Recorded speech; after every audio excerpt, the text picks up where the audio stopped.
ॐ नमो भगवते वासुदेवाय।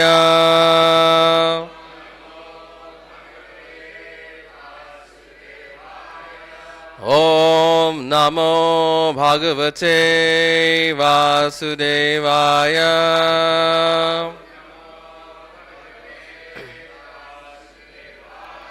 ॐ नमो भगवते वासुदेवाय।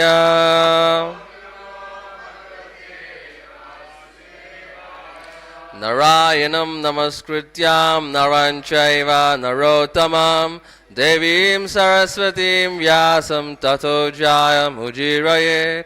नष्टप्रायेषु अभद्रेषु नित्यं भागवत सेवया भागवती उत्तमश्लोके भक्तिर्भवति नैष्टिकी। मुखां करोति वाचालं पङ्गुं लङ्घयते गिरिं यत्कृपातमहं वन्दे श्रीगुरुं दीनतारिणं परमानन्दमाधवं श्रीचैतन्य ईश्वरं। हरिः ओं तत्सत्।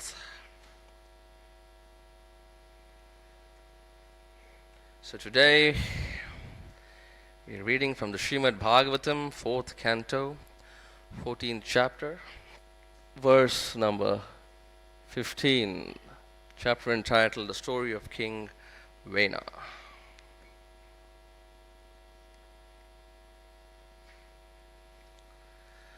Dharma acharita pumsam,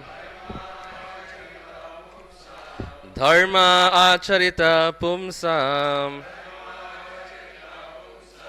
Vanmana kaya buddhibhi, Vanmanaha kaya buddhibhi, Lokan vishokan vitarati, Lokan vishokan vitarati, Athanantyam asanginam, Athanantyam asanginam, Dharma acharita pumsa, Vanmanakaya buddhibhi, Lokan vishokan vitarati, Athanantyam asanginam, Dharma acharita pumsa, Vanmanakaya buddhibhi, Lokan vishokan vitarati, Athanantyam asanginam. Gentlemen. Dharma charita pumsa,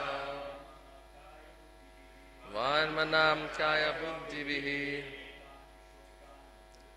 Lokan vishokan vitarati, Athanantyam asanginam. Dharma charita pumsa,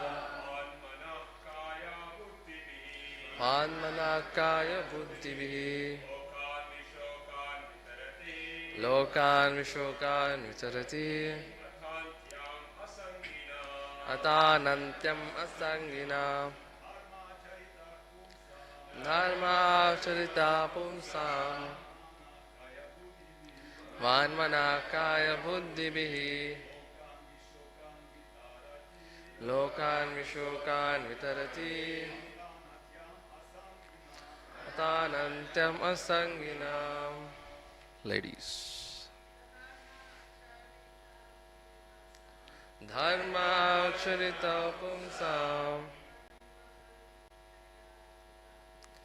Vanmanakaya buddhibhi, Lokan vishokan vitarati, Athanantyam asanginam. Dharma charita pumsam, Vanmanakaya buddhibhi, Lokan vishokan vitarati, Athanantam asanginam Dharma acharita pumsam Vanmana kaya buddhibhi Lokan vishokan vitarati Athanantam asanginam Dharma charita pumsam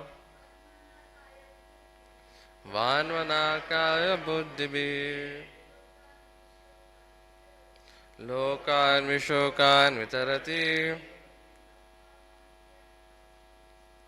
Athanantam asanginam Dharma, religious principles, acharitaha, executed, pumsam, to persons, vak, by words, manaha, mind, kaya, body, buddhibihi, and by intelligence, lokan, the planets, vishokan, without misery, vitarati, bestow, atha, certainly, anantyam, unlimited happiness, liberation, asanginam, to those free from material influence. Translation and purport by His Divine Grace A.C. Bhaktivedanta Swami Srila Prabhupada. Prabhupada Ki. Translation with repetition.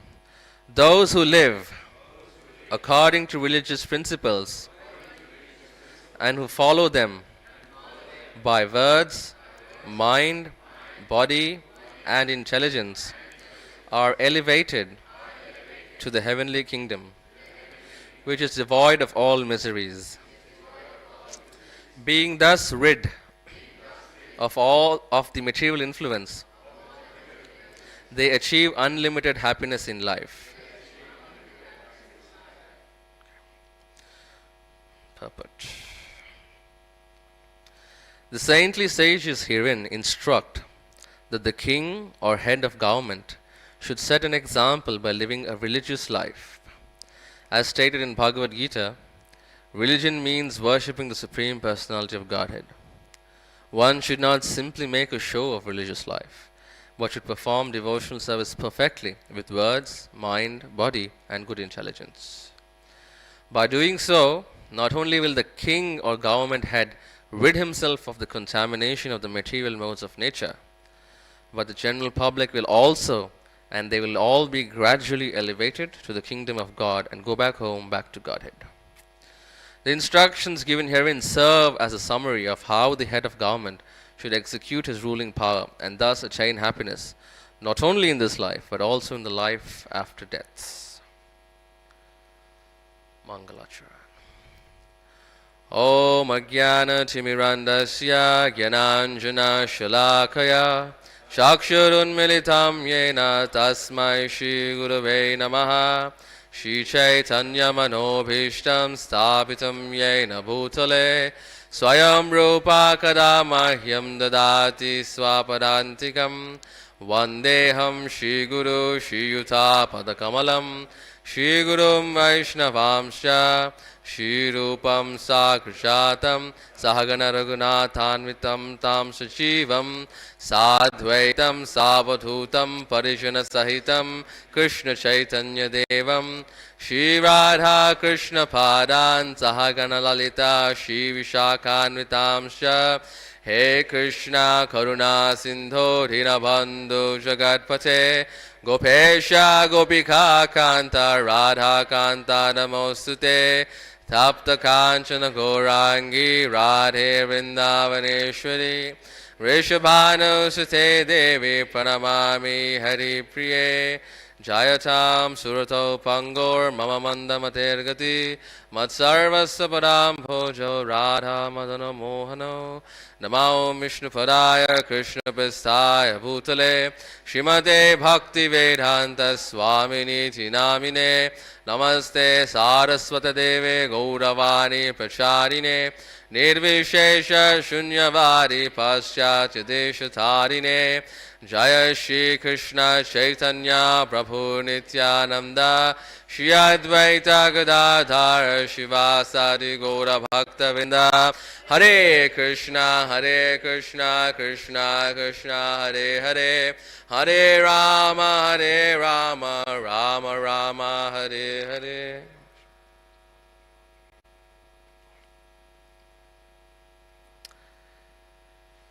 Translation: Those who live according to religious principles and who follow them by words, mind, body, and intelligence are elevated to the heavenly kingdoms, which is devoid of all miseries. Being thus rid of the material influence, they achieve unlimited happiness. Hare Krishna. So, welcome you all to this wonderful discussion of Srimad Bhagavatam. So, we are on the topic of the story of King Vena. So far we've covered how the characteristics in life of Vena is. He's very inimical and very brutal and cruel, and the sages have installed him on the throne, and now their hindsight is 2020, so they're regretting now, and they're saying, oh my god, let's give him some good advice so that he can change his behavior. So this is the second shloka, I guess, for good advice for King Vena. Where they're trying to basically convert him into a better ruler by giving him sound advice as brahmanas. So here we see that when an individual soul, he forgets his eternal relationship with the Supreme Personality of Godhead and tries to lord it over the material nature, tries to enjoy the material nature, and he tries to make use and misuse all the resources of material nature. That particular forgetful condition is called Maya or illusion, right? Krishna Buliya Jeev Bhogavan Chakare Pashate Mayatare Japatiyatare. So in this illusion state of mind, the soul basically thinks that, who is God? Why do I need to serve God? I am God. I am the Lord of all that I survey. That is the kind of mentality which is running in his mind. He's basically rebelling against the authority of God. He's saying that, why do I need to serve anybody? Why should I serve Krishna? Right? So, under this false impression, his mind and his intelligence is basically spoiled. And in the same connection with regards to the translation, when it's saying that if you can go to the heavenly planets, all the miseries are relieved. So worshippers of the demigod, they actually think like this, that let me worship all the demigods, let them accept all of my wonderful sacrifices, big fire sacrifices, and so on and so forth. And as a result of that, let me go to the heavenly planets and enjoy for tens and thousands of years, and then after that, let me come back, take birth in aristocratic family back in this earth, and then continue to enjoy my life. So being excessively proud, they just become confused by the flowery words of all the Vedas and stuff like that. So this is our present scenario where we have rebelled against Krishna, where we are rebelling against this concept or our natural position of serving the Supreme Personality of Godhead. Having this as the background, right? Keeping this as the background, our nature is such, we can see that in the previous ages, like how the kings used to actually take care of all the citizens in such a way that this rebelling nature of the citizens themselves were curbed, and all the citizens were engaged in the service of the Supreme Personality of Godhead. So to that extent, they're going to the extent of the soul by which they're curbing the rebellion within the soul by engaging all of the inhabitants and citizens in the service of the Supreme Personality of Godhead. Right? So formerly the Brahmanas were called rishis, and not just the Brahmanas, Even the Kshatriyas, they were called rishis, and they had an interesting title. They're called Raja Rishi, Rajarshi, right? So they were the ones who were actually taking the instructions or the essence of the Vedic literatures to heart, and they were the head of the state. They were not just they were not only responsible for the material well-being of all the citizens, but their authority actually went to the extent that they were also responsible for the spiritual well-being of all the citizens.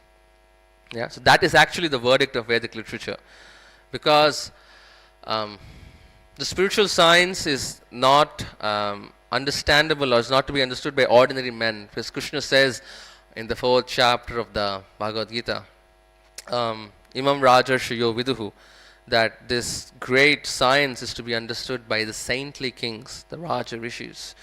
And just like we have many Raja Rishis in our, when we read through Bhagavatam, and we see many of the Puranas, all the Puranas are full of wonderful stories, and all of the Puranas we see, there's something or another related to some of the kings who are great Rajarshis. We can talk about Maharaj Yudhishthir, Maharaj Parikshit Maharaj, Ikshvaku, King Janak. All of these kings were actually Rajarishis. And at that point in time, actually monarchy was not a cheap thing, in the sense the king had so much of responsibility, and he used to rule over the citizens with an addendum, which is that they used to be under the good counsel or good directions of the Brahmanas. So just like we see some examples, like how when Maharaj Yudhishthira used to rule, Narada Muni used to come and visit, and Maharaj Ambarish used to rule. He had the group of sages used to advise him. So in this way, we can see that the kings actually ruled not with an iron fist, but they actually accepted a burden of love, and they were taking care of not only the physical well-being, but also the spiritual well-being of all the citizens. So to actually make us understand that point a little bit more, I took some pastimes from one of the Puranas called Markandeya Purana. So we can see that where we can see it highlights the power of devotion and righteousness. In the sense, we see in Srimad Bhagavatam, the great king Rantidev is spoken about in 9th canto Srimad Bhagavatam. And in the 9th canto, there is actually a brief description of all his activities in life. But in that connection, there's a little bit more description with regards to his kingdom and stuff in the Markandeya Purana. Like how he was such a great king. He was the epitome of selflessness, compassion, and he was an embodiment of dharma, basically. And he was so generous, and he was so pious, and his entire kingdom actually followed the footsteps of Maharaj Rantidev. It is said that he used to ensure that all the citizens of his kingdom used to perform devotional activities. They used to perform Ekadashi. They used to perform all of the regulative principles, and they used to abstain from sinful actions, and so on and so forth. It's actually not a joke. When you have a huge kingdom and millions of people there, and every single citizen there is following these principles, right? Every single citizen of that kingdom is following these devotional principles and not performing any sinful activities. They are righteous, they're truthful, they're following all the 4 legs of dharma. So you can imagine the kind of prosperity which was there in that time. And because of that, there was an extraordinary phenomenon. What happened? One day, Yamaraj is sitting on his wonderful throne in hell, and he's saying, "Come on, nobody's coming to hell. What's going on? It's just empty. Nothing is happening." And he's saying that he waits for 1 year, he waits for another year, he waits for a couple of years, and he says, empty. And he's like, the rate at which this is going, I think I'm going to be out of my job. And he doesn't know, he's bewildered, he doesn't know what to do. So he says, okay, I have to go and check with Lord Vishnu what's happening. So he goes, "Oh my dear Lord Vishnu, please, you're the savior of the whole universe. You're so compassionate. You have a solution to all the problems. Please give me a solution to my problem that it looks like I'm going to be out of a job soon." So And then he goes, and when he approaches Lord Vishnu, like as such, and Vishnu says, "See, I mean, Rantidev is such a great king, and his kingdom is also in such a way." At that point in time, the kings used to rule the whole universe. So because of that, all of them are following the principles of spiritual life and Krishna consciousness, and they're not even there is no chance for them to go to hell. There's no chance for them to go to even heaven. Directly after the end of their lives, they're actually going to end up going back home, back to Godhead. So you got to hang around for some time. This is going to take place for another 2,000 years or so. So once this period is over, then you'll start getting, guests and visitors to hell again. So that was the power of the saintly kings and Rajarshis like Rantidev.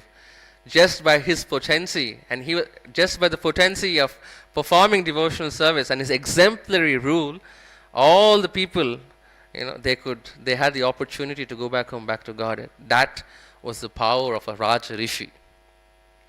Again, another pastime to make us understand a little bit more on how these kings are so powerful, that when we read the Ekadashi Mahatmya with respect to Rama Ekadashi, which comes in the Kartik month, there is a pastime which talks about Prince Shobhana.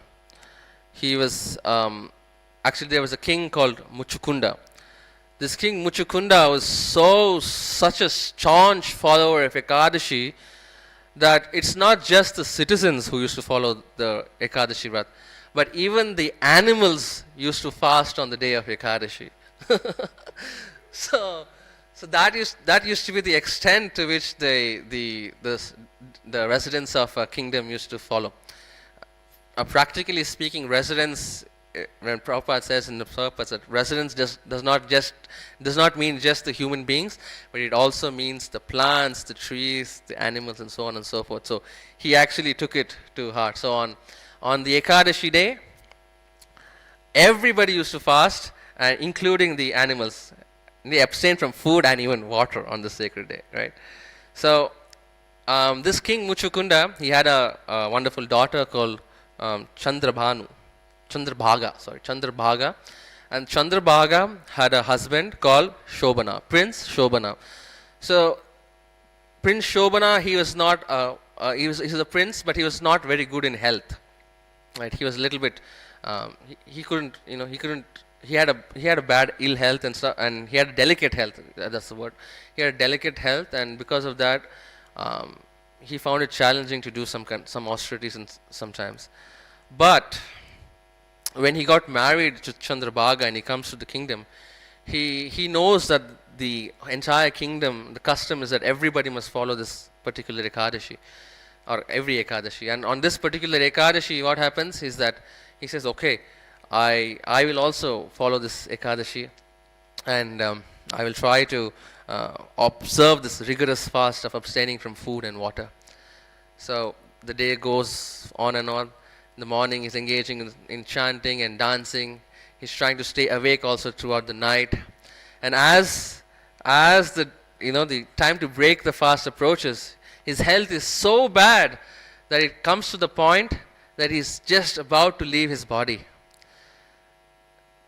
And what just about to? Once the fast break happens, he practically leaves the body.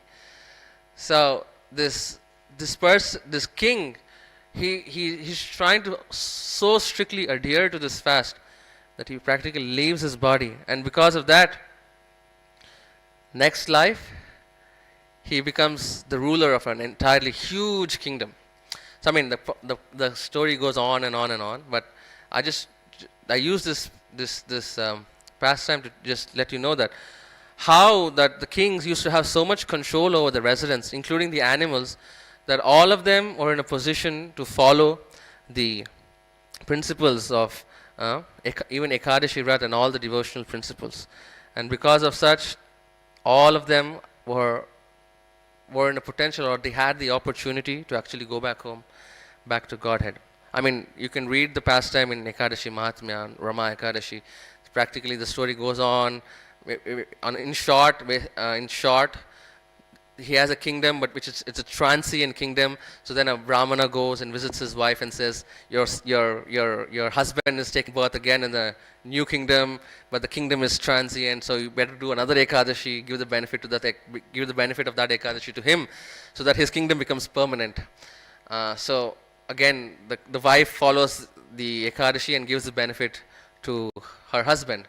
So again, you just see, just by performing the Ekadashi and giving the benefit to to her husband, the kingdom becomes permanent. So it goes on and forth, and then in the end, the moral of the story is that, or the ending of the story is that everybody should perform this Ekadashi Vrata. So it's a big story. It's just in short, so you can look at it when Ekadashi Mahatmya, right?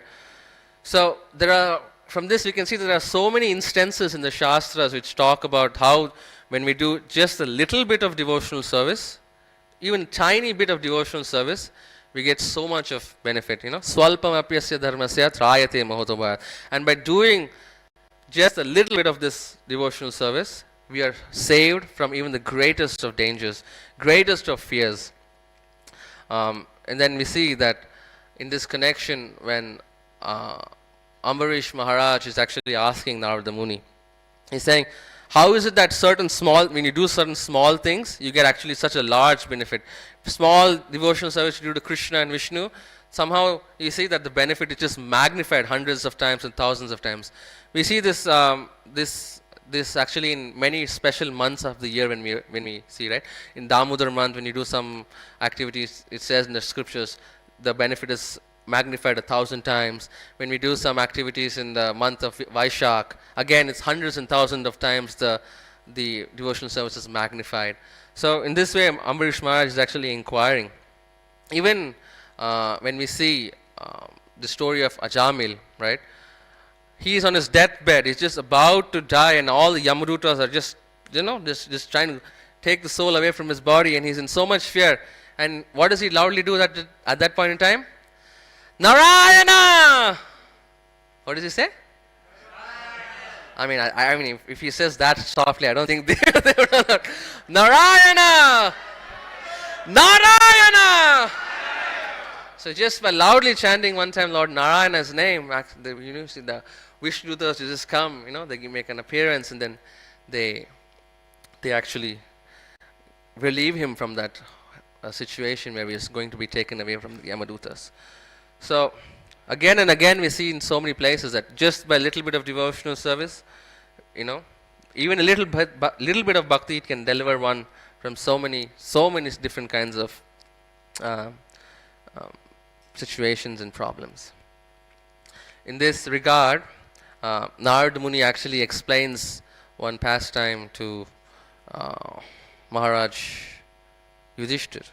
He says that he explains the story of a Brahmana called Deva Sharma. So this Brahmana, Deva Sharma, he was a very poor Brahmana. He was living along with his wife, and for many years they were, after marriage, they're saying that they didn't have any children, they didn't have a son. And Deva Sharma was very, very dejected.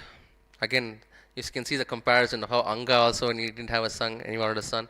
And I think this is a common theme, that many times when people, they don't have children, they feel a lot of regret and a lot of unhappiness, and as a result, they try to approach the sages and say why they don't have son. Similarly, Deva Sharma is feeling very much dejected and saying, so many years, he's discussing with his wife basically. He's saying, so many years we don't have any children.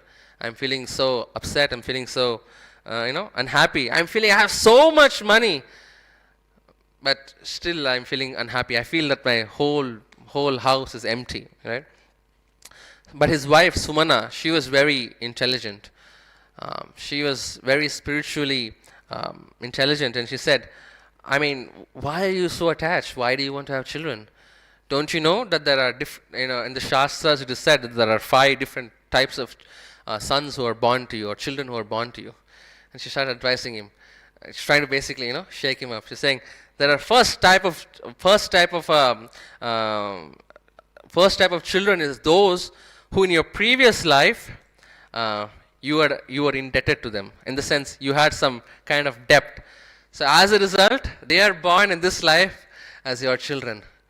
How scary is that, Previous life you had a debt, and so that's why your children are born in this life to take away all of your wealth, all of your assets, and all of those, things. So that is one type of child who you're indebted to them previously. And then the second, it's more scary. Second, the child must have been an enemy of yours in the previous life. So we hear all of these scary stories, right? Children being born, and then once they grow up, and then they end up, doing all nonsense to the parents and stuff like that. So if an enemy also can be born as a child, how scary is that? So she's saying, so that's the second type of child who can be born, and he's simply there to cause you trouble. Then the third, because of some bad karma or something which you did, as a reaction, you will get a son who will who will try to give that same reaction of that karma to you. So that's the third type of a son. And then the fourth type of a son is one who is neutral. He doesn't really care. You come, he doesn't care about the parents. He doesn't care. He doesn't take any interest in the mother and father. It's just like he comes, he goes, and he does that. But then the fifth type of son is the one who is very intelligent, who will pursue Krishna consciousness, who will pursue spiritual activities, who's well behaved, intelligent, who will take care of the parents. And he is the epitome of, what a child must be. So there are 5 different types of children, and she explains to him. And it's not always possible that you will get a child who's the best, You can get any one of the 5, and then you'll end up suffering. So then Deva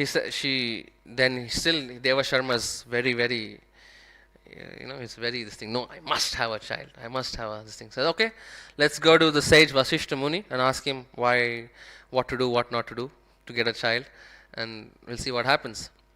So he goes, the couple, they go to Vasishta Muni, and he says that, please can you tell why we don't have any children, and what is the way by which we can actually get some children. And then Vasishta Muni actually goes on to explain that actually in the previous life you were a very rich person. You used to earn so much money. You had so much money that even though you had a wonderful wife, you had wonderful children, you were just saving the money, you never spent it on anything. And as a result of this, in this life, you're not getting any children. You went up to the stage that after you died, you did not even let your wife and children know where you hid the money. I mean, that's how attached he was to the money, but he didn't want to spend it on anything. So because of that, that's why you don't have any children in this thing. And says, okay, I'm a very sinful person. How can I come out of this situation? So again, then Vasishta Muni says, okay, I will give you a solution. Why don't you perform the austerities or perform some kind of devotional service in the month of Vaishak, right? So again, goes on to say just a little bit of devotional service in the month of Vaishak, you get thousands of times the benefit. So he's saying that there's a little bit more background. Again, Deva Sharma says that even though I was so sinful, why is it that I got a Brahmana birth? Because getting a Brahmana birth is not simple. So again, there's a background connection. He said, in your previous birth, there was one day in the month of Vaishak, there was one Krishna Bhakta who came, and he said that, only 5 more days are there left in this month of Vaishak. Why don't you just take bath in the river for 5 days, and then do some little bit of devotional service, and it'll be good for you. So just imagine, throughout the life he didn't do anything, right? He was just behind money.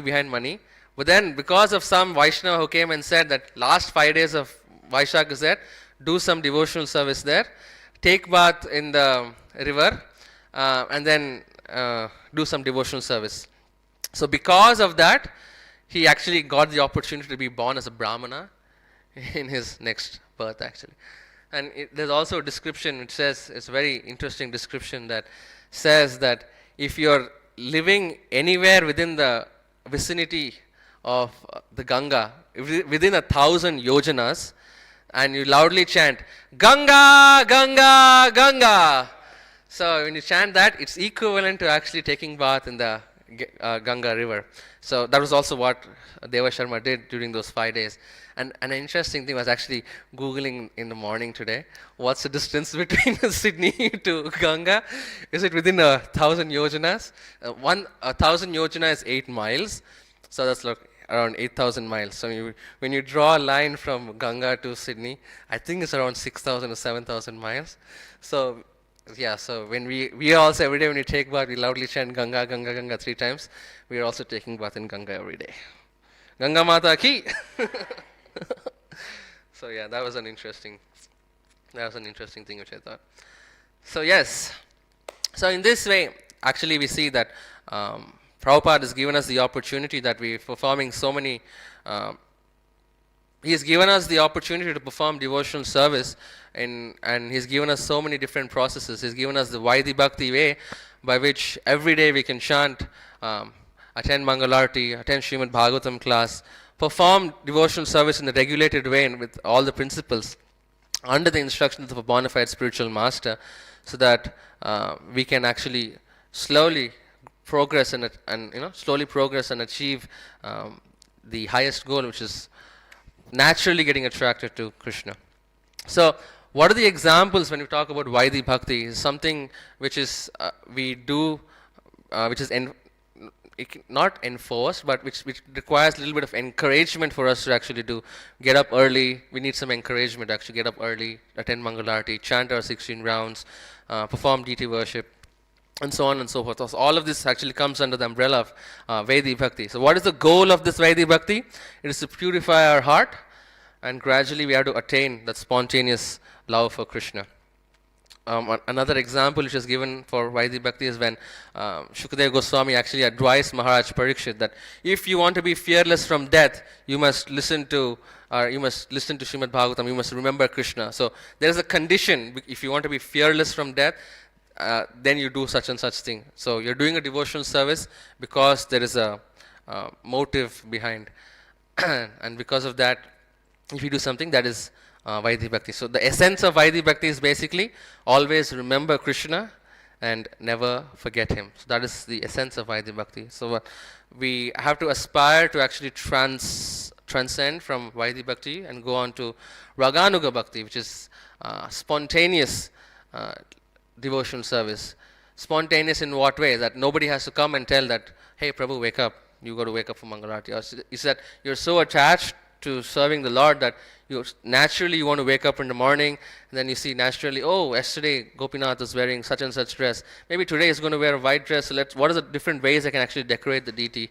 What are the kind of ornaments which I can put which will enhance him? Maybe I should put a flower in this way and that way. So you're constantly actually meditating on the Lord, and in a natural way, spontaneous way. It's not that somebody has to come at gunpoint and say, what dress is Gopinath going to wear tomorrow? It's not that. It's like more of you're very natural.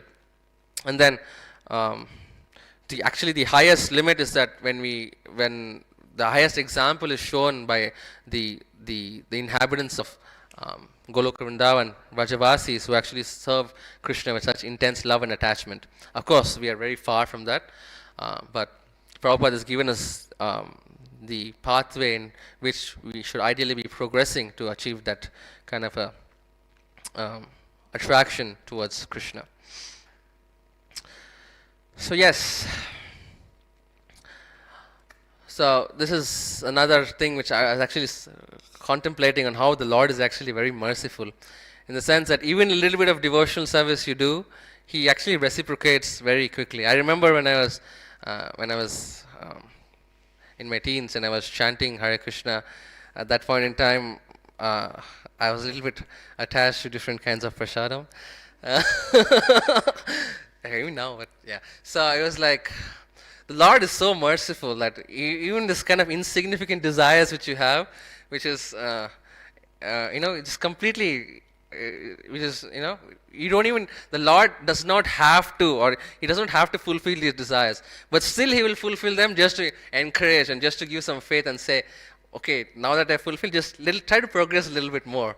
I remember morning I nicely woke up, Mangalati finished chanting 16 rounds. I was like super pumped up, and I was thinking, how nice it would be if I have some pizza today. Then I thought about that and completely forgot.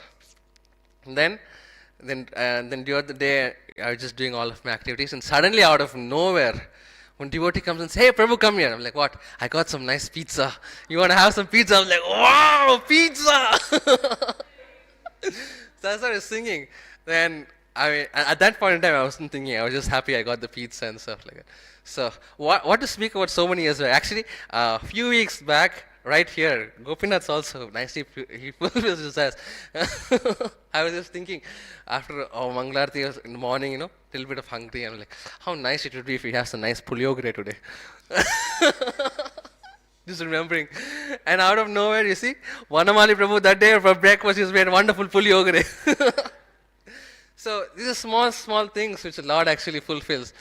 And we shouldn't get actually carried away with, that, and then start thinking of the mentality that, oh, now that he's fulfilling these kind of material desires, I should say, okay, let me think this, let me ask for something else material, let me ask for wealth and all that stuff. But the Lord is very kind. He actually gives he shows his mercy in such a way that the devotee becomes a little bit more firm in his faith and says, yes, I should actually do something more for the Lord. So nicely he is reciprocating with me, I should also reciprocate along with him. So, yeah, this is one of the ways in which actually we can reciprocate to the Lord, by actually trying to give this message to people who are close and dear to us. There's that famous saying, right? Charity begins at home. What is the greatest charity with which we can offer to anybody is that we can give them the opportunity to actually come in contact with Krishna and offer services to them. Sometimes we think that, now that we've become devotees, all our friends are, they're not friends anymore, or our family members, they're going to distract us and stuff like that. But we should actually think and contemplate on how we can also give them Krishna consciousness. Because before we became devotees, they were our source of love.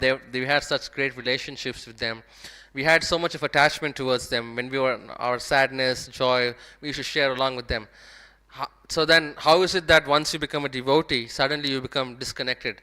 So we are the thought process should be that, of course, now that we become a devotee, if we really love them, we should give them something which would actually help them.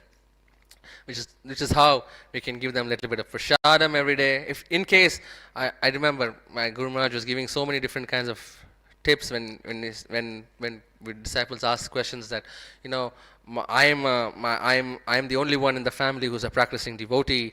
Nobody else is practicing, and they're all very inimical towards this thing. So then he goes on to say that it's not that they would be inimical to you and they would not like you performing. It's that they also had a relationship with you before you became a devotee. So you can't discount that. So using that, based on that relationship, if we pray for them, chant extra rounds for them, one round extra, you just chant an extra round of Hare Krishna mantra every day, saying that I give the benefit of this to all of my family members so that they can come and surrender to Srila Prabhupada. Or I can say, okay, we come to Gopinath here, and there's some extra prasad. Let me carry this prasadam and give it to them.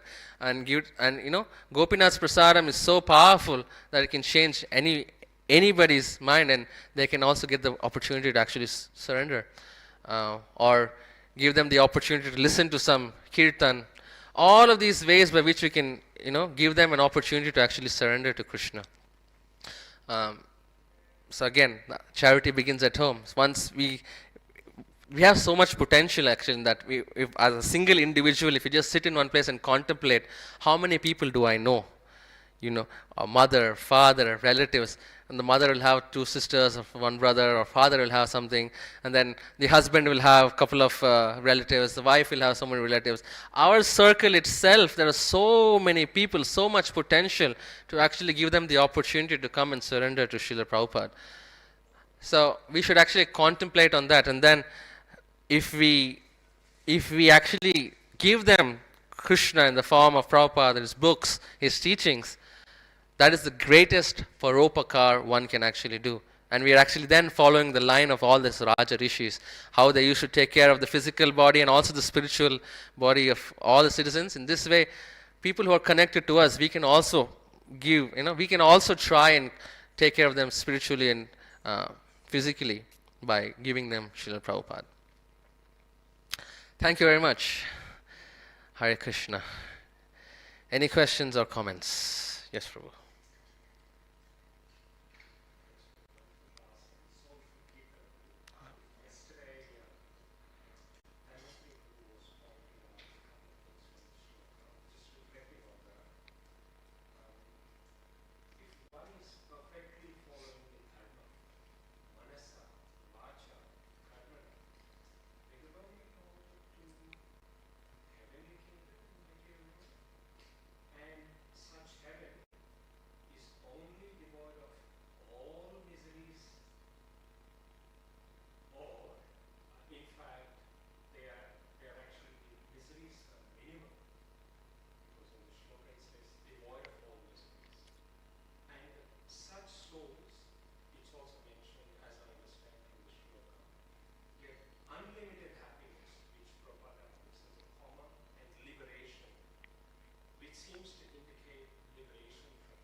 So you got to we can see the context here that Vena is in a power trip right now, and the sages are actually trying to give him some good advice.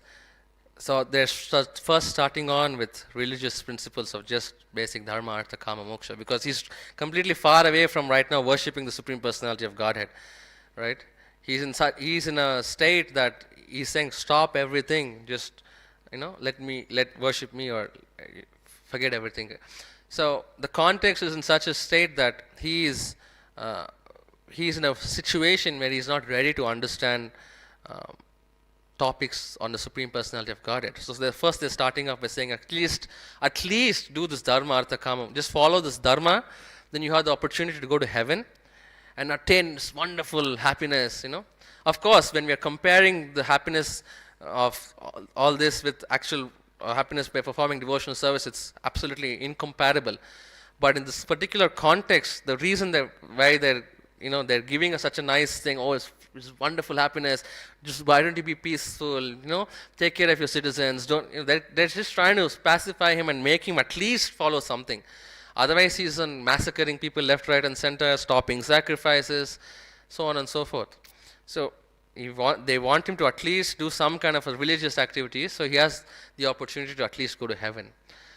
And of course, as devotees, we all know, and Prabhupada also is explaining the purport. Prabhupada is giving he is giving the qualification of that statement by saying, where is that statement?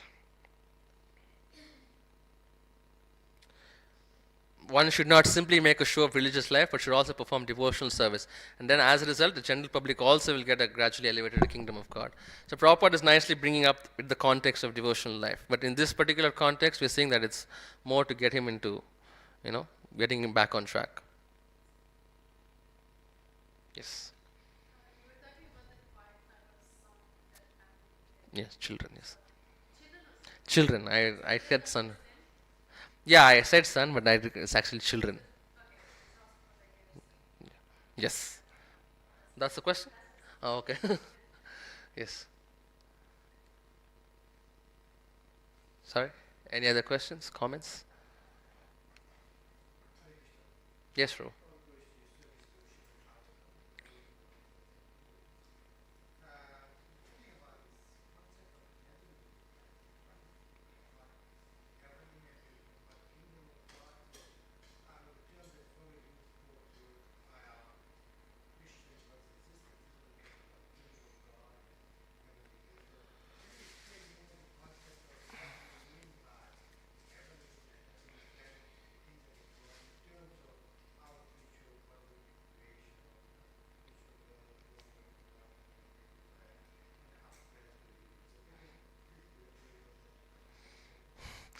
The question is very simple. The answer is multiple classes. So, of course, it may be difficult to explain everything in this short amount of time, but we can see that Mahaprabhu is very nicely explained in to Sanatan Goswami all the different levels, and also in Prabhupada is explained in Srimad Bhagavatam, the first two cantos, which actually talks about in relation with the material world, where is the heavenly planets, where is the spiritual world, where's Goloka. So there are different um, um, descriptions or different details which is actually giving for all of the perspective for the entire universe. Um, Maybe it may not be the perfect time to discuss that now because it's going to be super large. But if you have the time, you could maybe if you could read in the first two cantos of Srimad Bhagavatam, or if you like to read Chaitanya Charitamrita, there Prabhupada is also giving the example. Or there's also a wonderful poster there which actually talks about the different levels. Where are the heavenly planets situated? Where are we situated? Where is Krishna situated? And all of that description is given there. And we can do that offline, or because it'll become a little bit long. Apologies for that. Okay. ग्रंथराज Shrimad Bhagavatam की शील प्रभुपाद की शील गुरुदेव की जय निताय गौर सीतनाथ प्रेमानंदे हरे वांशकल्पतरुभ्यश्च कृपा सिन्धुभ्यो च पतितानां पावनेभ्यो वैष्णवेभ्यो नमो नमः.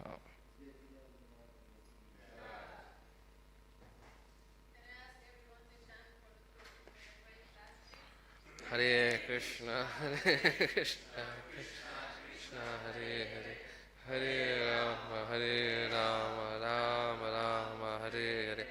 Hare Krishna, Krishna Krishna, Hare Hare.